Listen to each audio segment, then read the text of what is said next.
Hay, magandang umaga sa inyo mga kasawi. Kamusta na po kayong lahat? Naway nasa mabuti kayong kalagayan at mag-iingat kayo palagi mga kasawi. Ano ang tatlong ginagawa ng babae sa una nilang pagkikita ng kanyang kabit mga kasawi?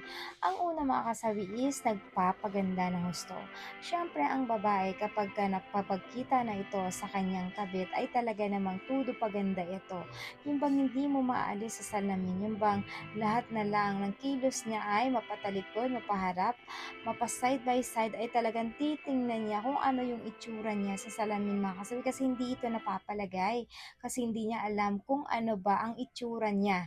Para kapag nagkita na sila ng kanyang kabit ay magagandahan ito sa kanya. Kaya nag-e-effort talaga ito na magpaganda ng husto para naman maging maganda siya sa paningin ng kanyang kabit mga kasabi. Yan lang po yung ating una na ginagawa mga kasabi. Ang pangalawang mga kasawi is naliligo ng husto. Siyempre, ang mga kababaihan, bago makipagkita yan, yung talagang bang tipo na kinukuskus mula ulo hanggang paa yung kanilang katawan. Para naman ito ay mabangong mabango kapag once na sila ay magkita na ng kanyang kabit.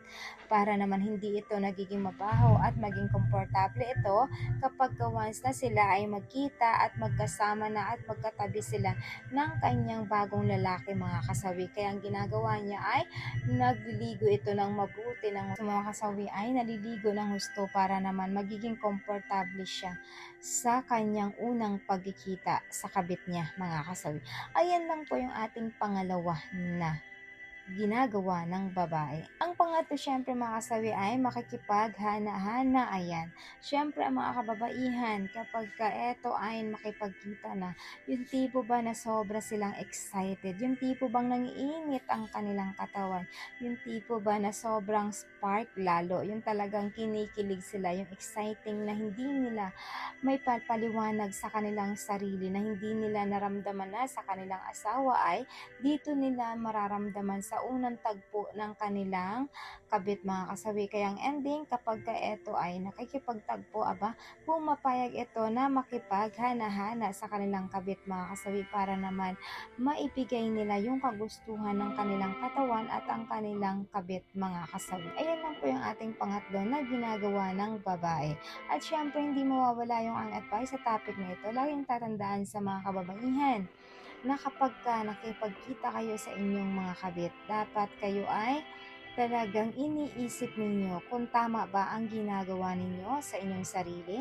Tama ba yan na dapat nakikipagtagpo kayo dahil alam niyo na sa sarili niyo na may asawa na kayo, may anak na kayo, pero bakit niyo ba ginagawa pa rin yan? Dapat pinag-iisipan ninyo ng mabuti bago kayo pumasok sa isang relasyon na ganito mga kasawi, kasi meron kayong mas lagi niyong isipin ng husto yan dahil syempre hindi na kayo bumabata, tumatanda na rin kayo mga kasawi. Kaya dapat pinag-iisipan niyo ng mabuti bago kayo gumawa ng hakbang.